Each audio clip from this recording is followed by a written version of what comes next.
En Radio 5 Cádiz se ha escrito un libro. Profesor de filosofía y apasionado de la literatura, Martín Hidalgo acaba de publicar su primer libro, una colección de relatos que lleva por título La torpeza del héroe. Este es tu primer libro, ¿no, Martín? Es mi primer libro, publicado sí, es mi primer libro. No es lo primero que escribes, entonces. No es lo primero que escribo y de hecho creo que, bueno, que he esperado un tiempo prudencial importante para yo sentir que cuando enviaba el manuscrito estaba enviando algo que al menos a mí me resulta como mínimo decente.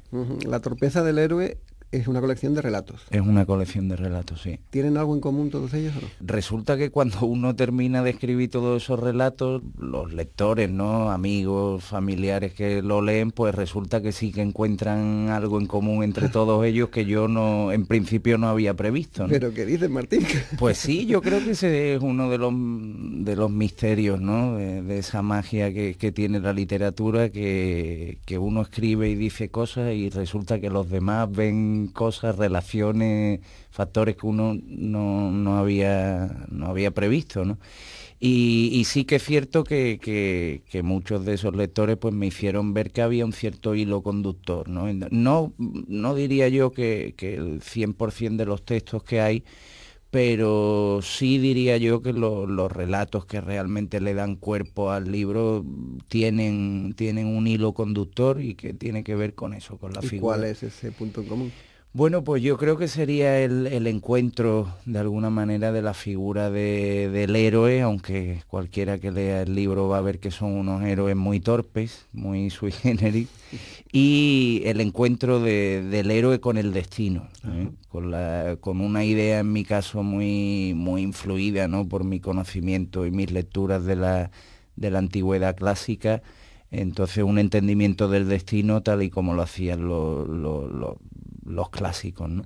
Es una colección de relatos muy variada porque también me imagino que vienen de varios años hacia acá, ¿no? Sí, yo creo que es muy variada en muchos sentidos, ¿eh? Uno de ellos obviamente es que esos relatos han sido escritos a lo largo de varios años, aunque bien es verdad que la gran mayoría de ellos han sido escritos en los últimos 6 años, ¿no? Pero variedad porque creo que se ha intentado desarrollar voces diferentes, técnicas narrativas diferentes y creo algo muy peculiar que tiene este libro, que es que se desarrolla en escenarios muy internacionales, ¿no? No es un libro, creo, localizado ni por supuesto localista, ¿no? De hecho creo que solo de los 21 relatos que hay, solo 3 se desarrollan, digamos, en terreno nacional, como dirían los antiguos, ¿no? Sino que la mayoría de ellos se desarrollan en otros países, ¿no? También porque esa ha sido un poco tu experiencia vital, ¿no? Efectivamente, yo siempre digo que es complicado mentir con la literatura o esconderse, ¿no? Y en mi caso, pues, hombre, en mi propia biografía, el hecho de haber vivido varios años en otros países y haber viajado también mucho, e incluso lo que es mi realidad personal hoy en día, el hecho, por ejemplo, de compartir mi vida con una persona de otro país, pues todo eso, como no puede ser de otra manera, ha influido en mi propia manera de imaginar, de narrar, sí, no se puede uno esconder, ¿no? ¿Por qué tienes esa necesidad de contar cosas por escrito? ¿De dónde te viene? Es una pregunta que también el libro intenta responder, puesto que el último relato precisamente se llama ¿Por qué escribir? Anda. Y en ese relato, obviamente, supongo que transfigurándome en otra personalidad, intento responder a esa pregunta. Y precisamente la respuesta que le intento dar es que en mi caso no hay respuesta y no tengo el más mínimo interés de saberlo. No quiero saber por qué escribo. Solo sé que lo necesito, que lo hago, tampoco, que me parece muy respetable, pero en mi caso tampoco una cuestión simplemente terapéutica, ¿no? De escribo porque me sienta bien. Yo creo que es una necesidad de cualquier persona que observa, que lee, que piensa. Entiendo que necesita expresar eso de alguna manera. La filosofía lo hace por otros cauces. Y en mi caso, pues la literatura, entiendo, y la narrativa es una forma de de aglutinar todo eso, la observación, el pensamiento, el análisis. Y por otro lado, a mí me resulta imprescindible ese momento en el que uno se sienta en soledad, en silencio, y es capaz de de dejar el mundo fuera, de meterse uno dentro del paréntesis y que ese paréntesis sea la literatura, ¿no? ¿Y por qué relatos, siendo, a mi modesto entender, el género quizá más complicado de escribir? Porque al fin y al cabo, en poquito tiempo, tiene que ser capaz de condensar lo que quiere decir y hacerlo perfectamente. Hombre, yo creo que en mi caso los relatos, que por cierto me encanta que digas que son un género en sí mismo, porque muchas veces parece que el relato es el hermano pobre de la narrativa, ¿no? O que a veces se usa el relato como una especie de lanzamiento hacia la novela, ¿no? En mi caso no, en mi caso igual que antes, tampoco quiero saber por qué son los relatos, seguramente es por mi propio proceso creativo, ¿no? De estar manejando siempre en la cabeza historias diferentes, y el relato aparte me permite una flexibilidad, yo creo que tanto estilística como en los temas, que seguramente una novela en principio no me permitiría, ¿no? Pero sí, en mi caso es una expresión muy natural los relatos. Y sí que es verdad que, como tú dices, tienen una dificultad intrínseca que para mí les aporta un enorme valor, ¿no? Claro, también es un reto, ¿no? Es un reto, el más bonito de los retos, claro. Si, hombre, no he tenido la experiencia todavía de terminar una novela, me imagino que terminar una novela tiene que ser muy complicado, pues imagínate terminar, en este caso, 21 relatos, que realmente uno nunca sabe si los ha terminado. Un escritor, además compañero de editorial en San Fernando, Eduardo Formanti, que lo dice de una manera muy bonita, ¿no? Dice, los cuentos hay que abandonarlos, ¿no? Efectivamente. Yo en mi caso creo que uno tiene que llegar a un compromiso con uno y decir, hasta aquí, porque si no el relato es inabarcable e interminable. ¿Sí?